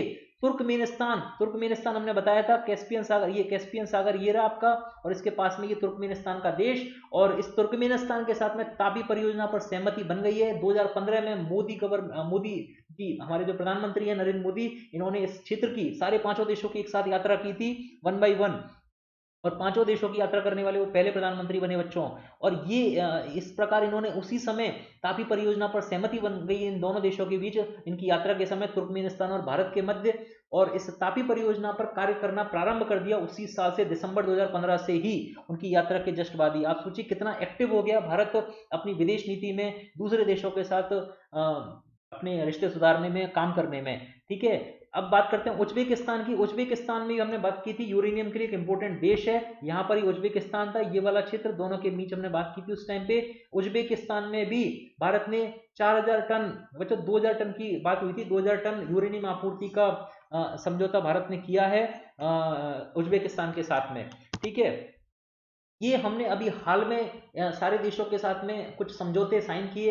अब हम बात करते हैं भारत का मध्य एशिया में सहयोग में कौन कौन सी चुनौतियों को भारत को सामना करना पड़ता है, चुनौतियों का भारत को सामना करना पड़ता है, क्या क्या परेशानियां भारत इस क्षेत्र में महसूस करता है। देखिए, सबसे बड़ी जो परेशानी है वो है सीधे भौगोलिक संपर्क का अभाव। बच्चों, अगर मैं ओवरऑल बात करूं तो भारत और मध्य एशिया के बीच में बहुत निम्न स्तर का व्यापार होता है, इतना निम्न स्तर का कि उसके आंकड़े प्रस्तुत करना भी सही नहीं होता है। बच्चों, निम्न स्तर के व्यापार का कारण है भौगोलिक संपर्क का अभाव। देखिए, भारत का अगर आप इस नक्शे में देख लीजिए, मैं इसको एक बार क्लियर कर देता हूं स्क्रीन को। भारत का अगर आप कनेक्शन देखेंगे इस मध्य एशिया के क्षेत्रों के साथ में, ये भारत है अपना, और इस ये वाला क्षेत्र कौन सा है, मध्य एशिया का। यहाँ पर कनेक्शन देखिए, ये जो क्षेत्र है ये कौन सा है, भारत का जम्मू कश्मीर क्षेत्र। यहाँ पर आपका दिख रहा है अफगानिस्तान वाला जो राष्ट्र है, इसकी एक छोटी सी पूंछ आपको निकलती हुई दिख रही है, जो भारत के जम्मू कश्मीर राज्य से मिल रही है, और वर्तमान में 2 केंद्र शासित प्रदेशों में विभाजित हो गया। लद्दाख का क्षेत्र ये अब है, और लद्दाख के साथ में देखिए सीमा बन रही है यहाँ पर अफगानिस्तान की, और उसके ऊपर हमने देखा ये जो दूसरे देश थे तजिकिस्तान, है ना। अब देखिए परेशानी क्या हो रही है, ये वाला जो देश है तजिकिस्तान का देश, और यहाँ पर अफगानिस्तान, और एक क्षेत्र इसको बरखान का क्षेत्र बोला जाता है। अभी मैं उस पर नहीं आ रहा हूँ, अभी दूसरी बात करते हैं। देखिए, अब ये वाला जो क्षेत्र कौन सा है, जो पाकिस्तान ने अधिकृत करा हुआ है, लद्दाख का जो ऊपरी क्षेत्र है वो कौन सा है, पाकिस्तान ने अधिकृत किया हुआ। लद्दाख में अभी के संदर्भ में बात कर रहा हूँ, नए नए नक्शे के हिसाब से, ठीक है। अब जब ये पाक अधिकृत कश्मीर में है, इसका मतलब क्या हुआ, ना हमारा अफगानिस्तान से सीधा कनेक्शन है, ना ही मध्य एशियाई राष्ट्रों के साथ। और यही एक परेशानी भारत को झेलनी पड़ती है जब मध्य एशिया के साथ व्यापार करने में आती है, क्योंकि हमें पता है कि पाकिस्तान के साथ हमारे रिश्ते अच्छे नहीं हैं। अगर हम मध्य एशियाई राष्ट्रों के साथ व्यापार करना चाहते हैं तो हमें माल की आवाजाही करने के लिए पाकिस्तान का सहारा लेना होगा या फिर चीन का सहारा लेना होगा। बच्चों, चीन के साथ जाने वाला रास्ता लंबा पड़ता है और साथ में महंगा भी है, क्योंकि चीन एक अधिक शुल्क वसूलता है उस रास्ते से। पाकिस्तान हमें सीधा एक्सेस ही प्रोवाइड नहीं करता है, जाने ही नहीं देता है मध्य एशियाई राष्ट्रों तक। इसीलिए सीधा भौगोलिक संपर्क का अभाव, क्योंकि पाकिस्तान ने इस क्षेत्र को अधिकृत भी किया हुआ है, पाक अधिकृत कश्मीर, इसीलिए सीधा संपर्क हमारा टूट गया है इन मध्य एशियाई राष्ट्रों के साथ। अफगानिस्तान होते हुए हम जा सकते थे, लेकिन पाकिस्तान द्वारा इस क्षेत्र में कब्जा किए जाने के कारण हमारा वो संपर्क टूटा है, और इस सीधे भौगोलिक संपर्क के अभाव के कारण दोनों देशों के मध्य, या हम कहें भारत और मध्य एशिया के मध्य, अच्छा व्यापार संभव नहीं हो पाता है। देखिए, दूसरी चुनौती अफगानिस्तान में अस्थिरता। हमने भारत अफगानिस्तान संबंध में चर्चा की थी कि कैसे कैसे वहां पर राजनीतिक संकट आता रहता है, कैसे वहां पर लोकतांत्रिक सरकार बनने की कोशिश की गई, अमेरिका ने उसमें सहयोग किया, भारत ने उसमें मदद की। उसके अलावा तालिबान का उदय होने लगा, कैसे कैसे बार बार परिस्थितियां बदलती गई। वर्तमान में भी एक अनिश्चित भविष्य अफगानिस्तान का बना हुआ है, और भारत के मत की उपेक्षा इस अफगानिस्तान में की गई। भारत के मत की उपेक्षा, दोनों एक जैसे से शब्द हैं लेकिन मतलब एकदम अलग अलग है। भारत के मत की उपेक्षा अफगानिस्तान में की गई, और तालिबान के साथ शांति वार्ता प्रारंभ हुई। बच्चों, ये अफगानिस्तान की पूरी अस्थिरता को दर्शाता है, क्योंकि ये क्षेत्र कैसा है जहां पर तालिबान एक आतंकवादी संगठनों के साथ मिला हुआ क्षेत्र माना जाता है, और इस क्षेत्र में इनकी वापसी इस क्षेत्र को और अस्थिर बना देती है। अफगानिस्तान भारत और मध्य एशिया दोनों के ही पास में विद्यमान है, दोनों के बीच में विद्यमान है, भारत के पश्चिम में और मध्य एशियाई राष्ट्रों के दक्षिण में। यहाँ पर अगर कोई अस्थिरता होगी तो दोनों ही क्षेत्रों पर, अफगानिस्तान के जो आसपास के क्षेत्र हैं उन पर इसका एक गंभीर प्रभाव पड़ेगा, और ये एक चुनौती है भारत और मध्य एशिया सहयोग में। अभी हमने तापी परियोजना की बात कर रहे थे, ये तापी परियोजना कहाँ से, हमने भारत अफगानिस्तान संबंधों में भी चर्चा की थी तापी परियोजना की। ये परियोजना अफगानिस्तान से होकर आ रही है, और उसी क्षेत्र में क्या है, तालिबान का भी राज है, जिसे खुद संयुक्त राष्ट्र संघ एक चुनौती भरा क्षेत्र कहता है, एक संकटग्रस्त क्षेत्र कहता है। और ऐसे क्षेत्र से किसी भी व्यापार का होना या किसी भी डेवलपमेंट का, विकास का होना एक अस्थिरता का एहसास कराता है, और ये चुनौती की तरह सामने आता है भारत मध्य एशिया सहयोग में। और साथ में तालिबान को देखा खतरा, ये हमने देखा अफगानिस्तान में अभी किस प्रकार तालिबान का भी वर्तमान में फिर से एक सत्ता में आने का संघर्ष चल रहा है, और वो एक चुनौती है भारत मध्य एशिया सहयोग में। गोल्डन क्रिसेंट की उपस्थिति हमने थोड़ी देर पहले देखी, एक अर्धचंद्राकार, हमने बताया अफीम की खेती के लिए जो प्रमुख स्थान है 3 देशों को मिलाकर, वो भी दोनों के बीच में पड़ रहा है। जब हमने बात की थी मध्य एशिया में समस्याओं की, तब हमने इसकी बात की थी। ये देखिए, मैं कहा था आपसे कि ये वाला जो मध्य एशिया का क्षेत्र है ये गोल्डन क्रिसेंट का क्षेत्र है। यहाँ पर मध्य एशिया के नीचे ईरान, अफगानिस्तान और पाकिस्तान से मिलकर बना हुआ, और यहाँ पर अफीम की खेती की जाती है, और अफीम का फिर बाद में तस्करी कर दी जाती है आसपास के देशों में, और इसीलिए ये भारत और मध्य एशिया सहयोग में एक चुनौती की तरह सामने आता है। फिर हमने कट्टरपंथी इस्लाम की भी बात की, आतंकवाद के उदय की बात की, आईएसआईएस कैसे पैर पसार रहा है वो बात की, और वो भी क्या है, चुनौती। क्योंकि ये सब क्या कर रहे हैं बच्चों, देखिए पहला क्षेत्र सीधा भौगोलिक संपर्क नहीं है, तो उससे क्या हुआ, व्यापार नहीं हो पाएगा, व्यापार नहीं होगा, आर्थिक संबंध मजबूत नहीं होंगे, आर्थिक संबंध मजबूत नहीं होंगे, दोनों देशों के मध्य अच्छे संबंध विकसित नहीं हो पाएंगे। देखिए ये सब क्या कर रहे हैं, ये तीनों चारों चीजें ये क्या कर रही है, इस क्षेत्र में अस्थिरता लेकर आ रही है। जब कोई क्षेत्र अस्थिर होगा तो उस क्षेत्र के साथ सहयोग करने में समस्या होंगी। हो सकता है वहां पर विकास करने की कोशिश करें, लेकिन अगर वहां पर आतंकवाद है, वहां पर तालिबान है, वहां पर अफीम की खेती हो रही है, मादक पदार्थों की तस्करी हो रही है, तालिबान है, तो उस क्षेत्र में कैसे सहयोग कर पाएंगे। आपने कोई डेवलपमेंट किया और उन्होंने इसे खराब कर दिया तो आपका नुकसान हो जाएगा। ये सब चुनौतियां हैं दोनों क्षेत्रों के बीच में सहयोग की। उसके बाद में चीन से प्रतिस्पर्धा एक अगला कारण है बच्चों। चीन के द्वारा इस मध्य एशिया क्षेत्र में भारी निवेश किया गया है, इसीलिए मध्य एशिया राष्ट्रों का झुकाव चीन की तरफ है।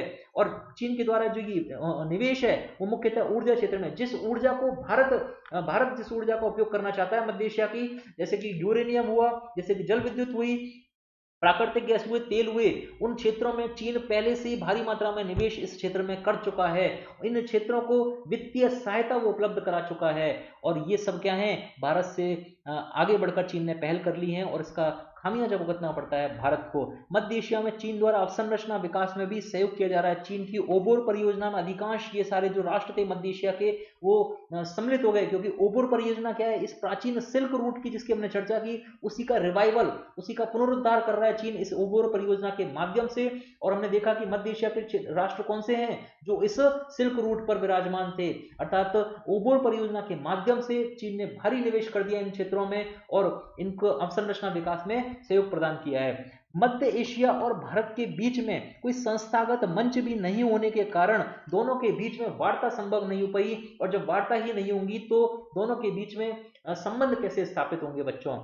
हाल ही में एससीओ शंघाई सहयोग संगठन में भारत को सदस्यता मिली है, और एक अब ये मंच जाकर बना है भारत और मध्य एशिया के बीच में, जहां पर हम कह सकते हैं संस्थागत मंच का जो अभाव था वो अब पूरा हुआ है। लेकिन इतने सालों तक संबंध नहीं बन पाए, और इसीलिए अब जाके मंच मिला है, तो आने वाले समय में जो स्पीड होगी वो धीमी होगी, क्योंकि इतने समय का गैप यहाँ पर आ गया, उसे फिल करना इतना आसान नहीं है बच्चों।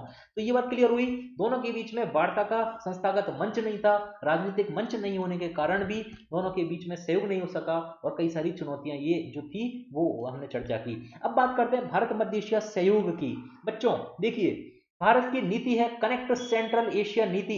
भारत ने किस किस क्षेत्र में पहल की है उनकी हम बात कर रहे हैं, कौन कौन से, अब हम किस प्रकार से मध्य एशिया के साथ सहयोग को आगे बढ़ा रहे हैं। हमने देखा इतना लंबा इतिहास रहा है, कई सारी समस्या नहीं, उन चुनौतियों के बाद भी अब हम किस प्रकार मध्य एशिया की तरफ ध्यान केंद्रित कर रहे हैं, क्या क्या एक्शन ले रहे हैं, कैसे कैसे इस सहयोग को आगे बढ़ाने की कोशिश कर रहे हैं। कनेक्ट सेंट्रल एशिया नीति भारत सरकार ने लॉन्च की 2012 में, और उसे हम व्यावहारिकता का रूप देने की कोशिश कर रहे हैं। ये नीति क्या है, अगली स्लाइड में हम इसकी चर्चा करेंगे। अभी आगे बढ़ते हैं, पहले सांस्कृतिक संबंधों का विस्तार कर रहे हैं, जो हमारी सॉफ्ट डिप्लोमेसी या नरम कूटनीति कहा जाए, सांस्कृतिक संबंधों का विस्तार, जिनकी हमने शुरू में चर्चा की थी। हमने बौद्ध धर्म की बात की थी, हमने मुगल धर्म की मुगल जो संप्रदाय से जिस प्रकार से जुड़े हुए थे ये क्षेत्र, उसकी हमने बात की थी, रेशम मार्ग की हमने बात की थी, और हमने आर्यों के संबंध में चर्चा की थी।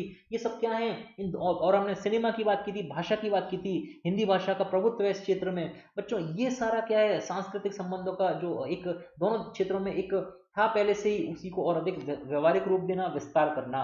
शंघाई सहयोग संगठन की मैंने बात बताई कि दोनों देश अब ये क्षेत्र भारत के साथ अब एक राजनीतिक मंच मिल गया है, और इसके माध्यम से अब दोनों देशों में सहयोग आगे बढ़ेगा।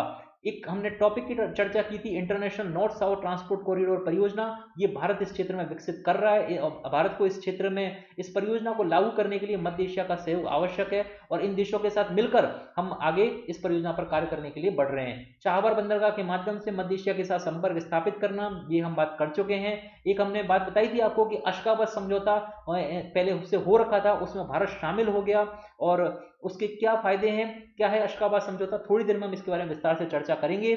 और तापी परियोजना के शीघ्र क्रियान्वयन, मैंने बताया जब नरेंद्र मोदी वहां विजिट किए उन्होंने, उसके बाद में इसका क्रियान्वयन प्रारंभ हो गया। तापी परियोजना के शीघ्र क्रियान्वयन पर सहमति बनी। आधिकारिक उच्च स्तरीय राजनीतिक यात्राओं के माध्यम से संबंधों का विकास करने की कोशिश की जा रही है। मैंने भी आपको बताया 2015 में प्रधानमंत्री ने मध्य एशिया की यात्रा की और 5 देशों की यात्रा एक ही ट्रिप में वो करके आए। और इन यात्राओं के आदान प्रदान से, जो उच्च स्तरीय यात्राएं होती हैं, उनके आदान प्रदान से दोनों देशों के मध्य अच्छे संबंध बनते हैं। वर्तमान में मोदी सरकार की जो अंतर्राष्ट्रीय स्तर पर जो छाप बनी है और किस लिए भारत का अंतर्राष्ट्रीय पटल पर एक विकास हुआ है, उन सब में इन यात्राओं का विशेष महत्व है बच्चों। कई बार मीडिया में क्रिटिसाइज किया जाता है कि इतना धन खर्च होता है, लेकिन इनका एक उपयोग होता है बच्चों, जो कि दो क्षेत्रों को आपस में सहयोग के लिए, आपस में संबंधों के लिए आगे लेकर आता है। बात करते हैं इसके बाद 2019 में भारत मध्य एशिया पहली वार्ता का आयोजन। देखिए हमने बात की थी शंघाई सहयोग संगठन में एक राजनीतिक मंच मिल गया, इसके बाद में एक राजनीतिक मंच भारत ने इन मध्य एशिया देशों के साथ में अलग से बनाया है। और 2019 हाल ही में पहली बार सफल वार्ता का आयोजन इन दोनों देशों के मध्य हुआ और एक अच्छी पहल है इस नई गवर्नमेंट की और इन देशों के साथ में संबंध स्थापित करने की। जिस 2012 में, देखिए इस समय नरेंद्र मोदी, इस समय मनमोहन सिंह गवर्नमेंट थी, अर्थात कांग्रेस का शासन था, उस समय हमने इसको रूपरेखा देना प्रारंभ कर दिया मध्य एशिया के साथ संबंधों को इस पॉलिसी के माध्यम से। और आगे मोदी सरकार ने इसे आगे बढ़ाया और काफी सक्रिय रूप से इस पर कार्य करना प्रारंभ किया। देखिए आप शंघाई सहयोग संगठन बना, परियोजनाओं को हम क्रियान्वित करना प्रारंभ करें, अशोका समझौता हो गया, तापी परियोजना का क्रियान्वयन प्रारंभ कर दिया हमने वहां पर। अब थोड़ी देर पहले देखा कि हमने कैसे जल विद्युत परियोजना पर सहमति जताई। अभी हमने 2019 में पहली बार हमने मध्य एशिया के साथ में वार्ता आयोजित कर ली है। अब हम जल्दी से बात करते हैं भारत की कनेक्ट सेंट्रल एशिया नीति की, जो 2012 में आई। ये थी बच्चों बहुआयामी नीति, जो मध्य एशिया राष्ट्रों के साथ संबंध बनाने की नीति थी। इसमें बहुआयामी मतलब राजनीतिक, आर्थिक, सांस्कृतिक, सुरक्षा, हर प्रकार के संबंध बनाने की कोशिश होगी। देखिए द्विपक्षीय और बहुपक्षीय मंचों के माध्यम से अच्छे राजनीतिक संबंध स्थापित किए जाएंगे। दोनों के मध्य सामरिक और सुरक्षा संबंधों का विकास होगा। जैसे सामरिक और सुरक्षा संबंध अर्थात आतंकवाद के विरुद्ध सहयोग करेंगे, अफगानिस्तान की स्थिति पर दोनों क्षेत्र वार्ता करेंगे, उसमें दोनों क्षेत्र मिलकर कार्य करने की कोशिश करेंगे। बहुपक्षीय मंचों जैसे शंघाई सहयोग संगठन और यूरेशियन आर्थिक परिषद के माध्यम से मध्य एशियाई राष्ट्रों के साथ संपर्क स्थापित करने की कोशिश की जाएगी। दवा के क्षेत्र में सहयोग होगा। भारत मध्य एशिया की अर्थव्यवस्थाओं का दीर्घकालिक ऊर्जा और प्राकृतिक संसाधनों के सहयोगी के रूप में विकास। मैंने आपको बताया था ये क्षेत्र कैसे हैं, ऊर्जा और प्राकृतिक संसाधनों के धनी, और इसीलिए दीर्घकालिक रूप से विकास किया जाएगा, सहयोगी की भावना होगी। और दीर्घकालिक जब बात होती है तो क्या कहा जाता है बच्चों, निवेश। भारत इन क्षेत्रों में निवेश करेगा, इनके जो गैस फील्ड हैं उनको परचेज करेगा, वहां पर दोहन कर सकेगा, जिससे इसीलिए कहा गया दीर्घकालिक ऊर्जा और प्राकृतिक संसाधनों के सहयोगी के रूप में विकास। शिक्षा के क्षेत्र में भारत के द्वारा उत्कृष्ट शिक्षा के विकास में सहयोग किया जा रहा है मध्य एशियाई राष्ट्रों का। इसमें सूचना प्रौद्योगिकी, प्रशासन अर्थात मैनेजमेंट, भाषा अर्थात लैंग्वेजेस की शिक्षा दी जा रही है। भारतीय भाषा को जानो, हिंदी को जानो, और अलग अलग भाषाओं की यहाँ पर भारत शिक्षा दे रहा है इन क्षेत्रों को। अगला, भारत द्वारा मध्य एशिया में टेली एजुकेशन और टेली मेडिसिन के लिए ई नेटवर्क का विकास किया जा रहा है बच्चों। ई नेटवर्क अर्थात tele medicine, tele education, satellite के माध्यम से आपको अगर शिक्षा चाहिए तो भारत के साथ आप जुड़ सकते हैं। आपको अगर भारत के चिकित्सक के साथ कुछ जानकारी चाहिए तो आप जुड़ सकते हैं, वहां बैठे बैठे आपको ये सुविधाएं मिल जाएंगी। और इसके लिए भारत ने एक नेटवर्क का विकास करने पर अनुमति जताई है, सेंट्रल एशियन ई नेटवर्क, अर्थात इनके लिए ई नेटवर्क विकास करेगा भारत, और उसके माध्यम से टेली एजुकेशन और टेली मेडिसिन एक की सुविधा प्रोवाइड कर पाएगा। इसे आप एक प्रकार का वीडियो कॉन्फ्रेंसिंग का सिस्टम समझ लें बच्चों, जिसके माध्यम से संवाद कायम हो पाता है और सर्विसेज दी जाती है, सेवा प्रदान की जाती है दूसरे देश में। भारत द्वारा इस क्षेत्र में बैंकिंग सुविधाओं के विकास की भी कोशिश की जाएगी। ये सब था बच्चों कनेक्ट सेंट्रल एशिया नीति 2012। इसके बाद बात करते हैं हम उन परियोजनाओं की जो हमने बात की थी। तापी परियोजना, जिनकी हमने पहले चर्चा की थी, हमने कहा था कि बाद में हम इनके बारे में एक करके देख लेंगे। तापी परियोजना बच्चों देखिए, ये है तुर्कमेनिस्तान, ये तुर्कमेनिस्तान का दौलताबाद क्षेत्र है, ये वाला तुर्कमेनिस्तान राष्ट्र। और तापी परियोजना, यहाँ से एक पाइपलाइन बनाई जाएगी जो कि देखिए तुर्कमेनिस्तान के दौलताबाद से चलेगी, अफगानिस्तान से होते हुए आएगी, पाकिस्तान से गुजरेगी और यहाँ से होते हुए ये भारत में प्रवेश कर जाएगी। और इस प्रकार एक पाइपलाइन का विकास होगा जिससे इस प्राकृतिक गैस की यहाँ से जो तुर्कमेनिस्तान के दौलताबाद में होती है उसकी सप्लाई आसानी से इस पाइपलाइन के थ्रू भारत में हो सकेगी। अर्थात जो समस्या भारत को आ रही थी, मैंने आपको बताया था भारत अभी तक कहाँ से आयात कर रहा था ये सारी चीजें, मुख्यतः पश्चिमी एशियाई राष्ट्रों से, जो खाड़ी के देश थे, भारत को डाइवर्सिफाई करने की आवश्यकता है अपने इस तेल और गैस के आयात को, क्योंकि पश्चिमी एशिया में काफी अशांति है और कभी भी समस्या आ गई तो भारत का तेल आयात रुक जाएगा और भारतीय अर्थव्यवस्था के लिए धक्का होगा। इसीलिए भारत ने इस पाइपलाइन के माध्यम से, देखिए कनेक्टिविटी प्रॉब्लम है मध्य एशिया के साथ के लिए, अगर पाइपलाइन बन गई तो अच्छी कनेक्टिविटी हो गई और गैस सप्लाई आसानी से हो जाएगी। लेकिन टापी परियोजना के लिए सबसे बड़ी परेशानी मैंने क्या बताया, अफगानिस्तान से गुजर रही है। देखिए ये पूरा अफगानिस्तान दूसरे मैप में, और ये पूरा रीजन कौन सा है, येलो कलर का, ये वही है जिसे संयुक्त राष्ट्र संघ ने एक रिस्की जोन के रूप में परिभाषित किया है। और यहाँ पर देखिए कंधार, ये कंधार तालिबान का गढ़ है बच्चों। इस कंधार में एक और हमारा प्लेन हाईजैक हुआ था 1999 में बच्चों। इसी क्षेत्र से पाइपलाइन आ रही है, तो इस पाइपलाइन का भविष्य क्या है, इसको लेकर एक सुरक्षा दृष्टिकोण से एक चिंता व्याप्त है और वो अभी तक अनसुलझी है बच्चों। बात करते हैं दूसरी परियोजना की, INSTC। हालांकि भारत रूस संबंध में हम इसकी विस्तार से चर्चा करेंगे, एक बार शॉर्ट में हम देख लेते हैं। मध्य एशिया की बात हो रही है तो इसलिए इस परियोजना के बारे में बात करना जरूरी है। यहाँ पर international north south transport corridor परियोजना, अर्थात अंतरराष्ट्रीय उत्तरी दक्षिणी परिवहन गलियारा परियोजना, ये एक मल्टी मॉडल प्रोजेक्ट है बच्चों। इसके अंदर देखिए ये भारत से अनेकों रास्तों के माध्यम से, जैसे रेल, सड़क, समुद्री मार्ग, मल्टी मॉडल मतलब अनेकों मोड़ कौन से, रेल मोड़, सड़क मोड़, समुद्री मार्ग, अलग अलग मार्गों के माध्यम से सम्मिलित प्रयोग करके एक रास्ता बनाया जाएगा। और इस रास्ते से एशिया का उत्तरी और दक्षिणी हिस्सा, उत्तरी मतलब रूस, दक्षिणी मतलब भारत, ये आपस में जुड़ जाएंगे। और देखिए लाल रंग का जो आपको एक दिख रहा है, लाल रंग की एक लाइन दिख रही है, वो है ये INSTC का, ये परियोजना का क्रियान्वयन का रूप। एक मैप पे जो रूप दिख रहा है ये लाल रंग वाला हिस्सा है। देखिए भारत दक्षिण में और रूस उत्तर में, इन दोनों को जोड़ दिया गया इस परियोजना के माध्यम से। और इससे फायदा क्या होगा भारत के लिए, मध्य एशिया और रूस होते हुए यूरोप तक व्यापार करने के लिए भी महत्वपूर्ण है। देखिए यहाँ से ये लाल वाली लाइन चली और इन मध्य एशिया राष्ट्रों से होते हुए, रूस से होते हुए ये यूरोप तक पहुंच गई। वर्तमान में अगर मैं बात करूं रूस तक पहुंचने का, भारत के साथ अगर भारत और रूस की और व्यापार की बात की जाए तो रूस तक पहुंचने का कौन सा तरीका है, ये जो ब्लू वाली लाइट है, ये ब्लू वाली लाइन जो जा रही है, ये वाला वो मार्ग है जिसके थ्रू व्यापार होता है रूस के साथ भारत का। देखिए कितना लंबा रास्ता है ये, और इसीलिए एक नए, और जबकि है दूरी पास में, देखिए लाल वाले रंग से दूरी पास है, लेकिन इतना लंबा रास्ता तय करके जाना पड़ता है वर्तमान में। और इसीलिए INSTC की परियोजना बहुत इंपॉर्टेंट है। अगर भारत रूस के साथ, भारत मध्य एशिया के साथ और भारत यूरोप के साथ व्यापार करना चाहता है, तो इसीलिए इस परियोजना के सफल क्रियान्वयन हेतु मध्य एशियाई राष्ट्रों का सहयोग आवश्यक है, क्योंकि ये मध्य एशियाई राष्ट्र इस परियोजना के बीच में स्थित हैं। इसके बाद बात करते हैं अशकाबाद समझौते की। अशकाबाद समझौता भारत और मध्य एशियाई संबंधों में एक मील के पत्थर की तरह है। देखिए अशकाबाद समझौता पहले से विद्यमान था इन मध्य एशियाई राष्ट्रों के मध्य, और हाल में 2018 में अगर मैं बात करूं तो भारत को अशकाबाद समझौते में सहमति मिल गई, भारत भी अशकाबाद समझौता का एक हिस्सा हो गया है।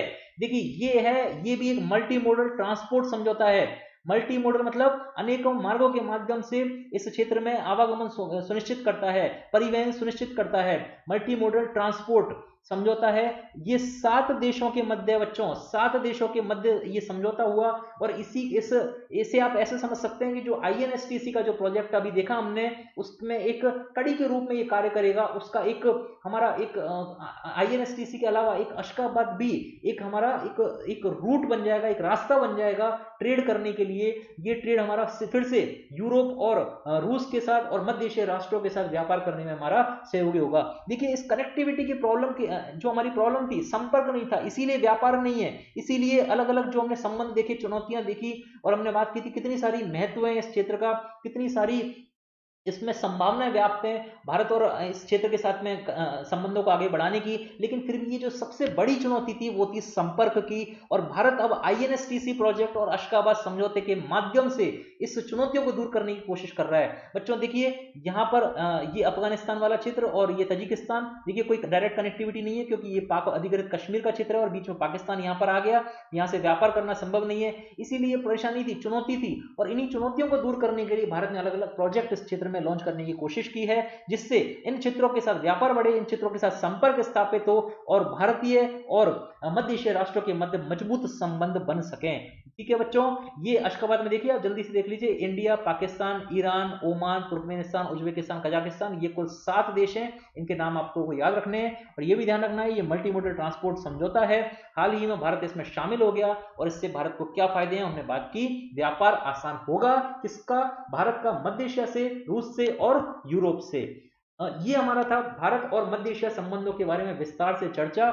उम्मीद करता हूं ये क्लास आपको समग्र रूप से मध्य एशिया भारत संबंधों पर पूरी नॉलेजेबल लगी होगी, आपके सारे डाउट्स क्लियर हो गए होंगे, कॉन्सेप्ट्स क्लियर हो गए होंगे, आपके लिए एग्जाम के लिए एक इंपॉर्टेंट कंटेंट आपके हाथ में आ चुका होगा।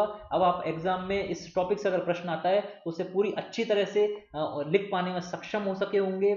और आपको ये क्लास अच्छी लगी इसलिए आप इसे हमें लाइक करें, इस क्लास को शेयर करें दूसरे दूसरे आपके दोस्तों के साथ, मित्रों के साथ, सब्सक्राइब करें। और आपका सम्मान प्यार, क्योंकि आपने कई बच्चों ने प्लस कोर्स ज्वाइन कर लिया अनअकैडमी में हमारे कहने से, और बंसल 10 कोड का उन्होंने यूज़ किया, जिससे एक तो उन्हें 10% डिस्काउंट मिला और दूसरा साथ में वो हमारी ऐप से जुड़ गए। और ये एक आपके लिए भी अच्छी बात है और हमारे लिए भी अच्छी बात है, क्योंकि हमें अब आपको गाइड करना आसान हो गया, क्योंकि आपने इस कोड का यूज़ किया है। ये कोड बच्चों आपको यूज़, जिन्होंने नहीं किया वो यूज़ कर सकते हैं।